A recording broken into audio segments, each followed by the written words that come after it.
The video behind me is quite possibly one of the most well-made videos on Call of Duty Warzone I have ever seen, and it's not even gameplay. It's an entire essay about all of the little things wrong with Call of Duty, all the little frustrations, big things from cheaters to little things like the gas mask animations and all the little things that you may have noticed that have never been addressed by Raven and Activision. So what we're going to do today is take a look at this, and this is actually from a smaller creator. His name is Birder Speed. He will be linked in the pinned comment and the description. He only has about 6,000 subscribers, but with his permission, he allowed me to review these videos on my channel. Now, today we're going to take a look at the little things of Call of Duty Part 1, and then later on this week, we're going to take a look at Part 2. So make sure to be subscribed here, or rather subscribe over on Birder's channel as well to watch them both. But we're going to provide some additional insight. This is about 1 month old, and the other one's about 2 months old. We're going to give some insight about what has changed, and from someone who plays this game for hundreds of hours and even competes on it, also give some things that I may disagree with, but regardless, absolutely incredible tier 1 content out of this guy. We're going to be reviewing both his first and second video here on this channel, and hopefully, the reason I'm making this video is not to complain, but to hopefully have this addressed. It's clear that someone at Raven or Activision is watching some of my videos, because oftentimes when I bring light to something like a new XP glitch that allows you to get, you know, dang near infinite XP to max level your weapons, or broken guns, they tend to address it a little bit quicker. So hopefully this can address some things wrong with Call of Duty. I will shout out one of my buddies, Expel. I noticed when I was actually searching for the little things video, I noticed he reacted to Part 1. He has not reacted to Part 2 yet, so I do want to shout him out because he has actually reacted to this video as well. I didn't realize it until making this video, but he has not reacted to Part 2, so we're going to react to them both. Does anyone else remember the first few times you played Warzone? I recall being extremely impressed with how polished everything felt. The gunplay, the vehicles, the movement. Everything just felt so good. Coupling that with features like customizable loadouts, having a second chance in the gulag, and the ability to buy your teammates back. And I'm not at all surprised that I've logged an uncomfortably large number of hours playing this game. Let's not forget, so there is a little bit of nostalgia here, a little bit of bias. One, the editing is incredible. His voice is very soothing. But as frustrated as I am with Warzone, it's actually done a lot of pretty incredible things that he's mentioning. However, despite the many, many positives, Warzone has always been plagued with several key issues. Today, some of these are far less of a problem than they once were. Yeah, skins as a large are largely fixed, minus the tier 100 invisible skins. That needs to be fixed. While others have gotten so bad that players have just, well, stopped playing the game.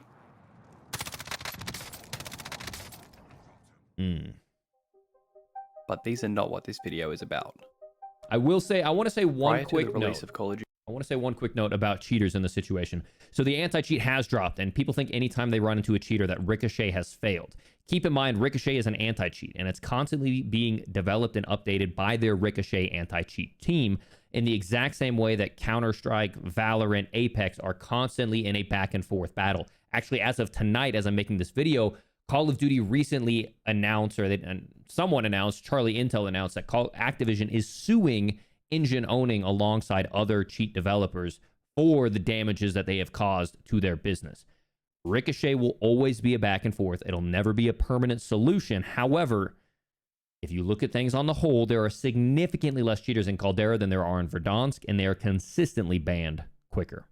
Duty Vanguard and its integration with Warzone, which we are all hopeful will adequately address some of these bigger problems.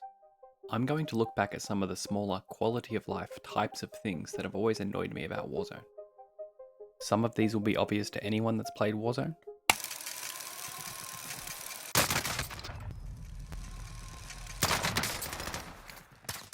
While others may only be familiar to those that have spent a lot of time in Verdansk.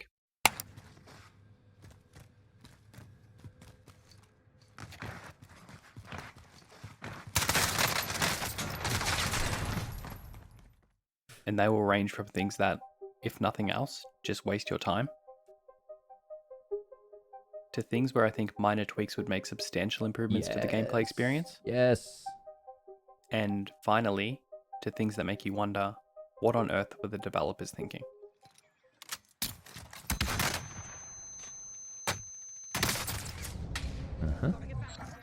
Now, I will say I have not seen this first video. I've seen the part 2, so I'm actually reacting all of this live.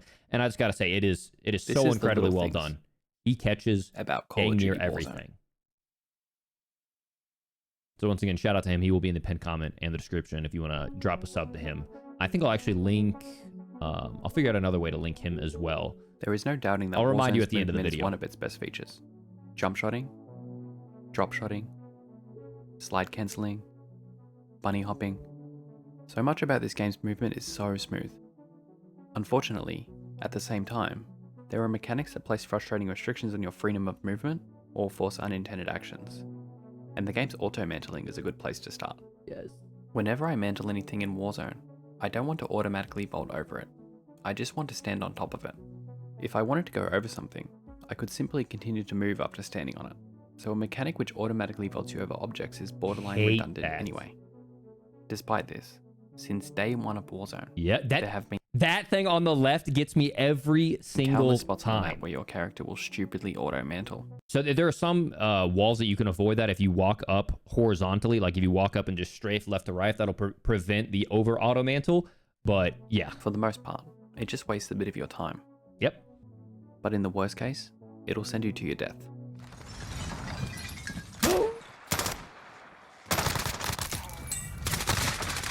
The mechanic also feels really inconsistent. Here is a alleged train station. On one side, you automatically mantle over it, but on the other, you just mantle on top of it.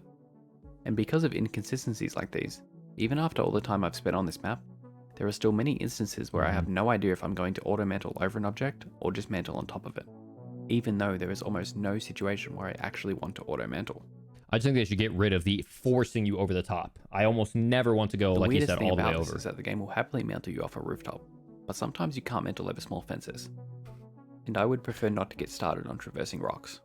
That has been largely fixed in Caldera. So there are parts in Caldera where you cannot climb over it, but I feel like they've done a really nice job with their design language where you can look at a terrain and largely see, okay, can I climb over this? That being said, there are a few that looks like a very nice graded slope that you should be able to walk up in Caldera, and you still can't walk up them. But for the most part, they have like 80% improved this from Verdansk. There's always been two things about parachutes that annoy me. First, sometimes when you are close to the ground or a building, You can't it's impossible to cut your chute, meaning you're just a sitting duck floating slowly to the ground. Yep. In this clip, I get a free kill on this guy because he's stuck here floating, helplessly, unable to cut his chute. And this just shouldn't happen. Next, I think you should be able to attempt to pull your parachute independently of how high you are off the ground. Every time. If I wanted to pull my chute jumping off this wooden chair, then I should have that option. It wouldn't work, of course, because I would hit the ground before my chute came out. But I would still like that option. And this is because there are so many times when there is very clearly enough time to parachute, but the game doesn't let you. Here, had I been able to parachute off that cliff, I could have outrun the gas. So the only thing, tough part, before like from my a chute came design standpoint, like if you were to implement a system where you could jump and then jump again while you're mid-air, and the process of pressing X or spacebar while you're already mid-air would cause your chute to pull, would make it really awkward for things like bunny hopping if you're trying to jump and then pull your chute. I think what they could do is lower the threshold, where right now it's like the only threshold that you can pull your chute, I think, is like 13 meters, right? Because at 12 meters, you can jump and hit the ground safely and not break your ankles. But at 13 meters, you jump and you crack your legs. And I think that's like the threshold for being able to pull your chute, which I don't like. But I would still like that option. And this is because there are so many. There's also other instances, though they are extremely rare, where this restriction will actually kill you to fall damage. Yep. This is a minor section, but why do you automatically stand up after self-reviving? I still don't know if there's a way to prevent this, and although I don't think I've ever died to this, not even once, it's pretty stupid that the first thing your character does after reviving themselves is to stand up, thus giving the person that originally downed you a chance to finish you off. Yep. That's point. One of my favorite places to land in Verdansk is the airport, and over my few thousand games, I've probably landed here a few hundred times. There is one constant in all of these landings. Not the tower. Without fail, there is always a team that goes to camp in this tower. Why is that? So he lands airport, not air traffic control tower, just so we're clear. So we all keep respect for this guy. It sounds like he lands airport, not tower. It's because it's the only spot on the map where players are essentially invincible. And this is because of ziplines, which are the single most poorly designed feature in Warzone. To start, from the time a zipline camper first sees you, to the time where you can even put your hands on your gun, is around 2.4 seconds. To put this number into perspective, this time so far exceeds the time to kill of any weapon in the game, that even if a zipline camper is using the awful M60, which has a time to kill of around 3/4 of a second, they'll still be able to kill you 3 times over before you can even move. Bro, if you said that to someone that was playing Apex, that, yeah, a really slow time to kill of 0.75 seconds. God, And that's just before fast. you can even move. I didn't even add the time to kill for the person zipping up. For example, it took this guy a total of 3.36 seconds to kill me with his M4. Or, to put it differently, if you take a zipline and someone's waiting at the top, you are dead. No questions asked. How stupid is that? And they recently added where you can detach from zip lines, but they don't allow it. Once you hit that animation right there where you reach the top, you cannot detach from the zip line right there. It's the same way in Caldera too. So it's like you're allowed to detach on your way up if they're peeking over the top, but if you get to the top and you're sitting right there and you come up and you have a whole bunch of barrels aimed at you, you can't cut. You have to finish that entire animation. Well, at least Raven added the ability to jump off ziplines, so now you don't get killed while zipping up on the outside of buildings, right? Unfortunately not. In its current state, the difference this feature makes is negligible. Like when you dismount from the top, to actually jump off a zipline takes around 1.2 seconds. In this game, where the time to kill is so fast and the recoil is so easy to control, this time is far too long. And even if the dismount time was immediate, ziplines would still be missing a critical feature. While riding a zip, your camera is still fixed facing forward, meaning that unlike while climbing a ladder, you cannot see your surroundings. I never thought about that. You rarely, if ever, get killed on a ladder because you can look around to see if you're in danger. And if you are, jump to safety instantly. Dismount. It is difficult to believe that ziplines have been around for so long and don't work exactly the same way. Dude, when his video is called The Little Things, he's thought of everything. This is nice.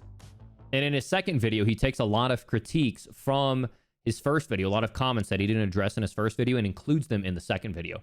So anything that you guys are including, especially with Caldera specifically, if you want to comment that down below, problems you're still seeing that he hasn't addressed, we'll probably end up making a third part for Caldera. Sliding on slanted surfaces is almost as unpleasant as...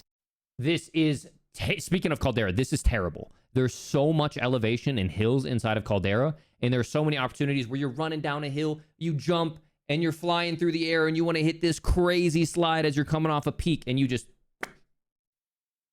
taking ziplines, as your camera gets locked in such a way that it's That too, the camera, you like crouch instead of sliding, but this is another big issue. impossible to look down. So if you slide on a rooftop and there's someone below you, they'll kill you, and you can't even shoot back Can't look because your down. camera is locked. Yeah. Well, this wasn't until a recent patch that addressed this issue. Now your camera won't get locked as frequently while sliding. But it still the happens. solution is it far from still perfect. happens all the time. On steeper slopes, like these ones, you can no longer slide, and now you will simply duck instead.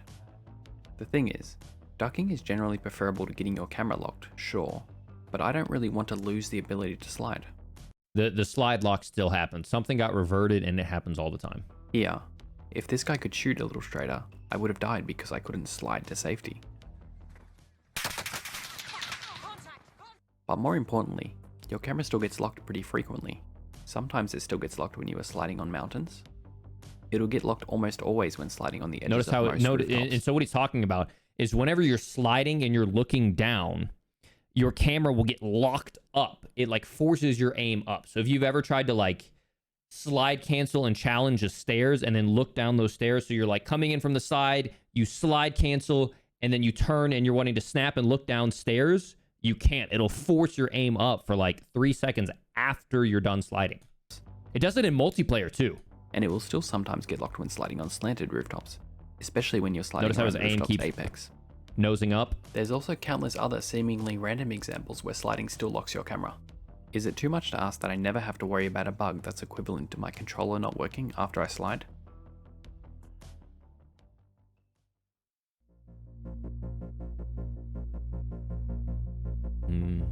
Talk about stuns. Talk about stuns. It's one thing to have poorly designed game mechanics that affect your freedom of movement. Perhaps these were just oversights. But to actually design an item that specifically immobilizes your enemy is truly baffling. So this is a big point for me. I am very clear when I am criticizing Activision, the publisher, and when I am criticizing Raven, the developer. So when Activision fired, multiple people from the quality assurance team, and now all of a sudden we're stuck with bugs throughout the entire holiday season, I'm blaming Activision for firing the quality assurance team.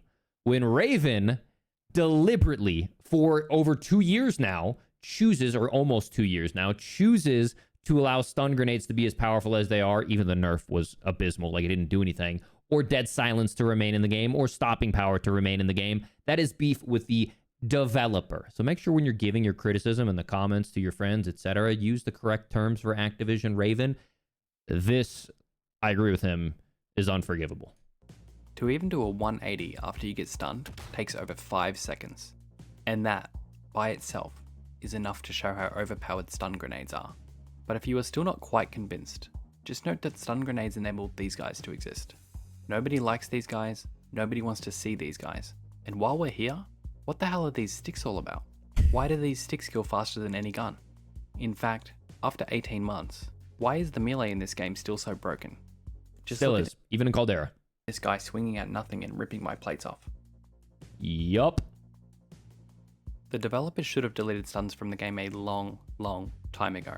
The sticks should have gotten the same treatment. Yep. And the game's melee system should have been patched soon thereafter. I mean, I don't think stuns should be deleted from the games, but right now stuns do too much. They impair your damage, or they impair your vision, they impair your hearing, they impair your aim, and they impair your mobility. You can't sprint, you can't move, you can't turn, you cannot evade. If you get a hit marker with a stun, you're pretty much dead.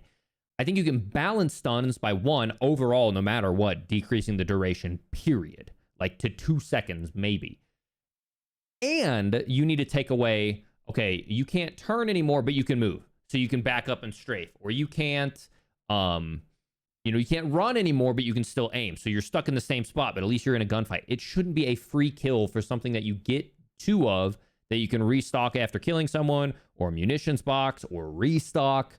Just completely broken. Cali sticks shouldn't be in the game, killing it in 2 hits. They were recently nerfed, but then melee as a whole, I think should be something like Apex and something like Fortnite, where you're doing like 10 damage or 20 damage per hit, not 75 or 50 or whatever it was, where you could 2-hit melee with a starter pistol. Heartbeat sensors are an interesting one. They are clearly not as annoying as stun grenades in battle, but most people still choose to run them. And if hitting someone with a stun allows you to easily kill them, no matter the skill difference between the players, and more players still favour heartbeats, then it's pretty clear that heartbeats are similarly overpowered. Still, unlike stuns... Now keep in mind, this video was made 2 months ago. The part 2 was made a month ago, so some of these will have been adjusted, and heartbeat sensor was adjusted to where now instead of being able to scan every 3 seconds, it can now scan every 6 seconds. So that nerf also accompanied with the fact that the stims got buffed, which allowed more survivability, finesse, outplay. Heartbeat sensors have largely gone to the wayside, but I'm still of the camp that heartbeat sensors should have a battery capacity where you can only use them 5 times, 10 times, and then you need to restock them like a fresh gas mask, or they automatically replenish like a stun grenade when you walk over a fresh one. I've never thought there was an issue with their purpose, so I don't think they should be removed entirely. The problem with heartbeats is how easy it is to spam them and how much people abuse this feature. And fixing this problem has always been so easy. Something as simple as a 30-second recharge time after every use would make heartbeats a really viable option that are more in line with the rest of the game's tacticals. Explaining why mounting is really dumb is pretty easy. Yep. This is the MG82. I love this guy's video, man. Its recoil pattern. Even then, that's still really easy to control. Like, let's be honest. I know it looks like it's climbing up a wall, but all you need to do is hold your thumb at the perfect angle on a controller, and it doesn't move. The rate doesn't change. The left to right doesn't change. So yes, mounting, as he's about to get to, but let's be honest. This recoil is basically non-existent. Meanwhile, this is its recoil pattern well mounted. And this is the still frame between the two. If we zoom in and add some contrast, the patterns are easier to see. Just by mounting your gun, you get a ridiculous 50% reduction in vertical recoil. And it means you can do things like this effortlessly.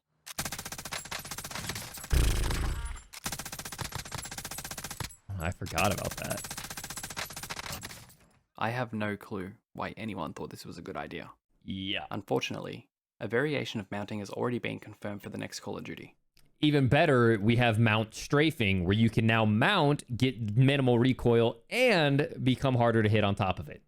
So I'm really hoping it works nothing like the pseudo aimbot that is Warzone's mounting. Little does he know it actually got buffed. Dead silence. What more can really be said? I mean, at this point, they might as well replace dead silence with a new field upgrade that automatically adds 2 or 3 kills to your tally. That would honestly be preferable, right? The person using dead silence wouldn't have to burden themselves with wiping a team, and no one would have to get killed by it. Well, at least they made a perk that counters it. I guess I'll be running high alert until further notice. I think that is the dumbest solution. If you think that something is incredibly broken, why should I have to dedicate a specific perk just for a green pamphlet you can find on the ground? So when people are like, oh, dead silence is balanced, man, just rock high alert. One, what am I doing for now? And especially in Caldera, the first 5 minutes of the game where you can't buy a loadout. And two, I shouldn't have to dedicate an entire thing. That's like saying, you should rock EOD if it countered stopping power. You know, like, if it's broken, let's get rid of it. They did that with stopping power. Like, we've severely reduced the spawn rate of stopping power because it's extremely overpowered. Wait, so now I'm just going to be extra upset on the rare occasion that I die to stopping power? It's the same thing with dead silence, and it's not even especially rare in Caldera. We see it all the time. Actually, on second thought, I can't really do that either, because then I would have to sacrifice Ghost. And if I don't run Ghost, then I'm just left dealing with these sorts of guys every game. There's really no winning here, unless, of course, they just do what should have been done a few weeks after the game was released, and take dead silence out of Warzone. Yep. I don't understand why Raven is hesitant in so many situations to admit that they've made a mistake. Like, it's like, oh, this is actually really bad for gameplay. We're just gonna get rid of it.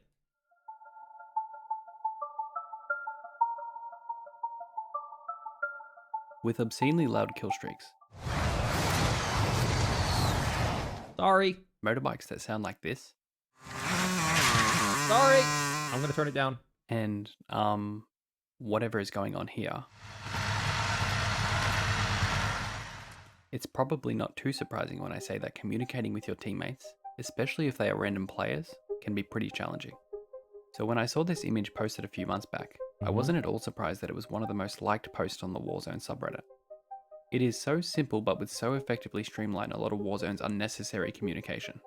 To see this, let's give these players some names and note that Brett has 0 plates and Murray has 4.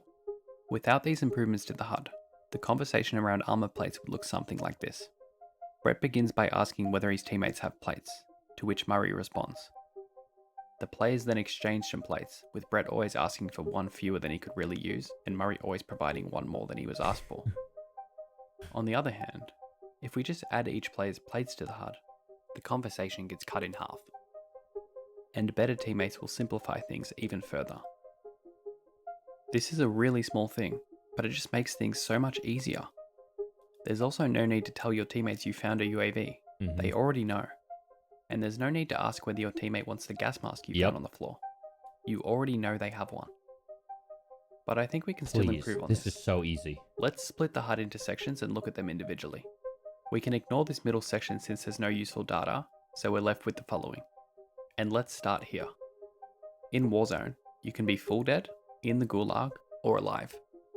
While full dead, the only thing I would change is to show how much money a player will respawn with, because it can sometimes be useful to revive the teammate with more money. Take the following example. Here, both Brett and Jermaine need to be revived, and Brett has far more money. If Murray chooses to revive Brett, their combined money will exceed the 4,000 required to also revive Jermaine. However, if Murray chooses to revive Jermaine, their combined money won't quite be enough to revive Brett. So the decision is obvious, but since it doesn't show their money, you don't know who should be revived in this situation. This is such a well done video. While you're in the gulag, this is what your teammates see, and this doesn't change from the moment you die to the moment you respawn or lose your gulag. This means your teammates cannot tell whether you're already fighting or just waiting to fight. It should distinguish between these two states. And this would mean you don't have to ask for comms every time you are fighting in the Gulag. Or, at the very least, your teammates won't interrupt you as frequently while fighting. As for when you're alive, I'll start by adding in plates, gas masks, and kill streaks from the previous example. Another obvious one is field upgrades. If your teammate picks up an armor box, this is extremely useful information, but you'll never know unless they tell you. If it's shown right here, there's no longer a reliance on that verbal communication. Does anyone else have that one annoying teammate that's always asking for sniper ammo? Another thing I'd like to see is ammo counts. If I have a sniper in my hand and I'm low on ammo, I would need to ask my teammates to drop some. If I could see their ammo counts, I would know who I should ask, so that I'm not getting everyone to check their inventories every time. Interesting. Okay, so he's not saying we should see every single one of their ammos.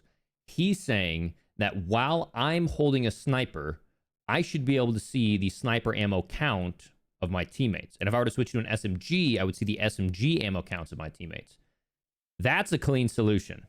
If I switch to my secondary, say an AR, then it would show me everyone's AR ammo, and the same logic applies. Dude, hire this man. I think these are all the obvious ones that should definitely be added, but you could go even further. Maybe you would also like to know whether or not your teammates are ghosted.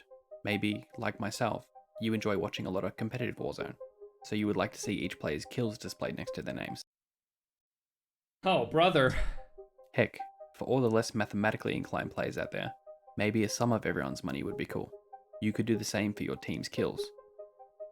Now, I'm not saying the HUD should look like this.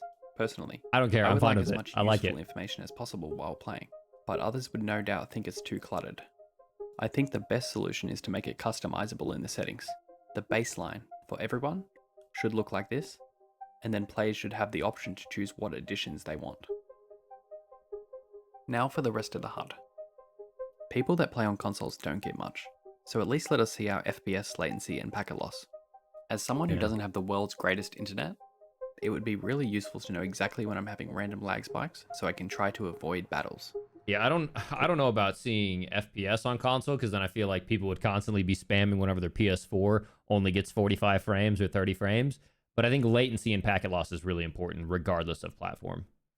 But at the end of the day, it's also just information you should have as a consumer. Like if you're not happy with your PS4, maybe it's time to upgrade to a PS5 or a PC. It is the least that could be done for console players. In this section, I think it's perfect. Let's move on. Yeah, I was going to say you could possibly add team kills there, but that's really not important. I think because team kills don't really matter that much. Usually just wondering about people's individual kills matter. There's really nothing wrong with this section either, except for this toggle. Whenever you are using a Modern Warfare gun, you can switch between shooting full auto or single fire. Full auto looks like this, and single fire looks like this. Which no one uses. In other words, the only thing the single fire toggle does is get you killed when you accidentally and unknowingly turn it on. Yep. And since that's all it does, why is it here?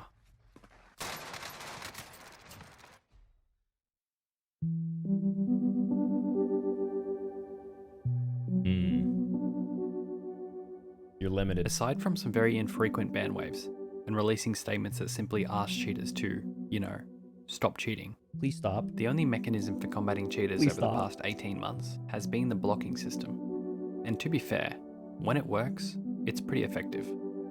If, for example, you get killed by a cheater. The enemy took that one, but we'll be back to finish the job.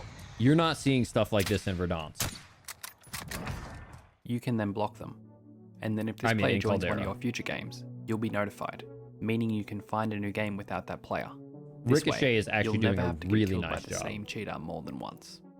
So, what's the problem here? There are two, but we'll start with how much time it wastes. After dying, you are given the pleasure of spectating your killer, and while spectating, you are given the option of reporting plays for exploiting, cheating, and a few other things. But do you see what's missing here?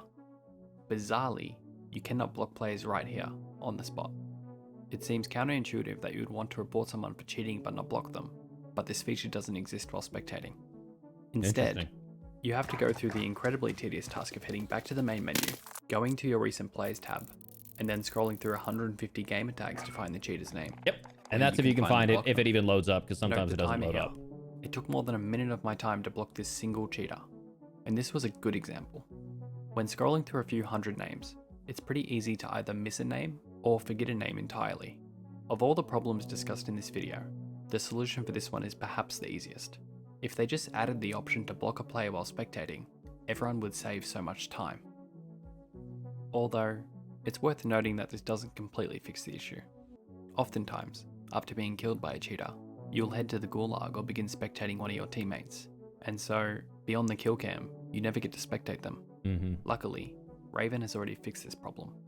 Now, at the top of your recent players tab, you'll be shown players that you interacted with in-game. So if you get killed by someone, sometimes that works. Sometimes that works. You can easily find their name. This is a great idea. I don't think this has worked since Caldera's dropped. It doesn't work. Recently, I was killed by a really good level 51 who I don't want to play again. Not only was he not at the top, I had to scroll through more than 100 names to find him. This needs to be fixed so that the players you interact with appear at the top 100% of the time. And in combination with the ability to block players while spectating, the blocking process wouldn't be so needlessly time consuming. Now for the second problem. After getting sniped one game and somehow getting my self-res off, I was immediately killed by a guy whose aim looked like this. So I decided to spectate him, and aside from being truly enamored by this ladder, he just sat around, staring at the walls, for several minutes. But in the end, he didn't disappoint.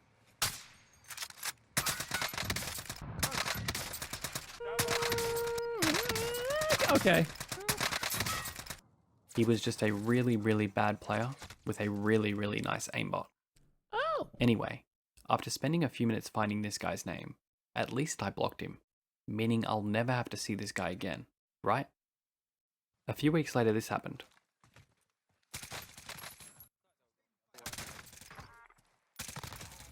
Same guy, in my game, again, even though I blocked him.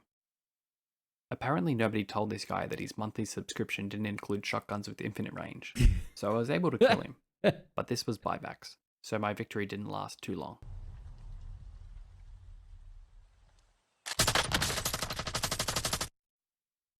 Okay. But getting back to the point, even though I blocked this guy, I got put into another match with him. Why? It turns out, in what is perhaps the single strangest thing about this game, they actually placed a limit on your block list. Once your block list reaches 200 players, for every subsequent player you block, they never get placed on the list. Yep. I have no idea when my block list reached 200 players, and so I have no idea how long I've been blocking cheaters aimlessly. I also have no idea how many cheaters I've died to, but I would hate to think about how many times I've died to the same cheater more than once. I just want to emphasize the importance of fixing these issues. Even if Call of Duty Vanguard's anti-cheat is 100% effective, and we see precisely 0 cheaters, there will still be several uses for a functional blocking system. Stream snipers! An obvious one is stream sniping. Streamers, especially really popular ones, get stream sniped all day. All day. One way to prevent this is to block the snipers. Or we could come up with a stream, what's it called? A streamer mode. But currently the streamer mode is totally backwards, where when I implement streamer mode on my end, it changes my name. It changes my teammates' names, I think. But for everyone that's killing me, they say IceManIsaac. I'm killing other people and I see random names, but when they kill me, they still see IceManIsaac. It is a totally backwards streamer mode. It should be that to me and my teammates, all of our names are the same, but whenever someone kills me, it's some random generated name. Another use would be for Warzone tournaments. Let's say there's a trios kill race where teams play in public lobbies. Given that all the teams are playing at the same time, it's very likely that 2 tournament teams will be placed in the same lobby, and this is the last thing the teams want. They will not only be taking kills off each other, but they will also have to face another world-class team. One way to prevent this is to block other tournament players. There's also plenty of players that exploit game-breaking glitches. A really good anti-cheat wouldn't ban these kinds of cheaters, so we'll need to block them. Here is a less common example. This is a trios game I played recently, and here is my last fight.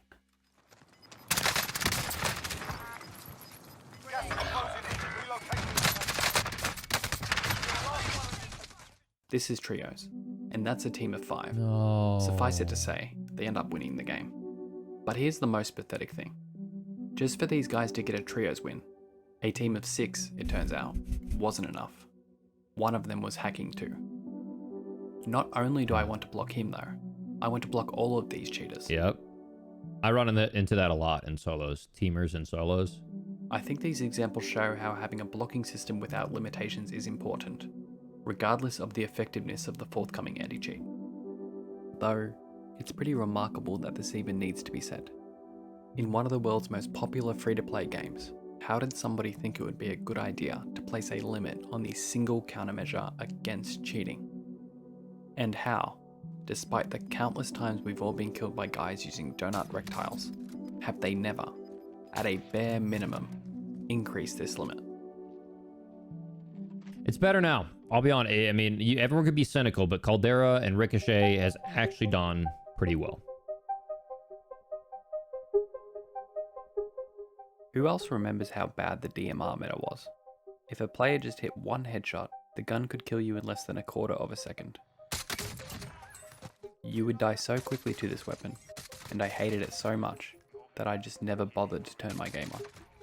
And this was the only time where I stopped playing Warzone on a somewhat consistent basis. DMR zone. But looking back, is there really too much of a difference between getting killed by something like a DMR or dying to stupid mechanics?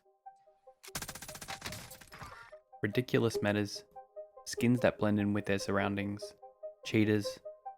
We hate these things because they result in deaths that are beyond our control. But this is exactly what so many of the smaller things also do. With that in mind, I think developers often overlook how much better a game could be by fixing some smaller problems. And they can't be that hard to fix, right? I mean, it surely can't be too difficult to increase the 200 player block limit. Similarly, I can't imagine that it would be incredibly challenging to reduce a zipline's dismount time.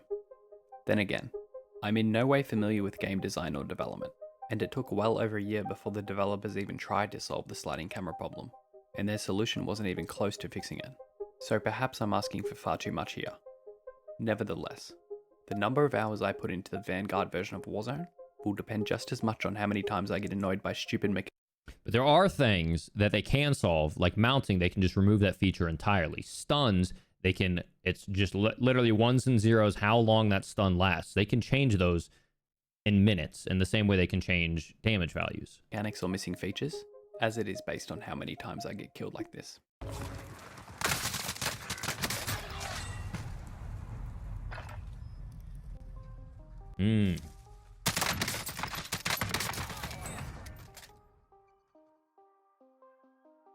All right, ladies and gentlemen, once again, shout out to the second channel. That's also linked in the description. If you guys are interested in more coaching content, that's linked in the second channel. But I do want to shout out once again, Birder Speed. He's going to be linked in the pinned comment and the description. Absolutely world-class level of video. And he mentions even more things in his second video that are incredibly well done. We're going to be covering that later this week, either tomorrow or the day after. So make sure you are subscribed here for more of that content. We're gonna review this. Keep in mind, it's 4 weeks ago, so some of the things that are in there actually have been addressed in Caldera, but let's be honest, most of them haven't. But I hope this video serves as an open letter to the community, as an open letter to Raven, to have objective things that we can actually be looking at to try to solve. You know, it's easy to complain about the game, but it's really tough to actually make progress unless we are providing objective things that are causing our gameplay experience to feel poor. And so watching a video like this, finding simple solutions to, you know, pretty simple problems, the little things, is what's going to make this game better instead of just complaining, dead game. So hope you guys enjoyed this video. Hope you enjoyed the video from Birder Speed. Once again, make sure to subscribe to him and keep encouraging this level of content here in the Call of Duty scene. Shout out to him. If you guys want to catch you live, make sure to follow me over on Twitch. If you want more coaching content on how to improve at Warzone, make sure to join me over on the second channel. Without further ado, have a great rest of your day. Peace.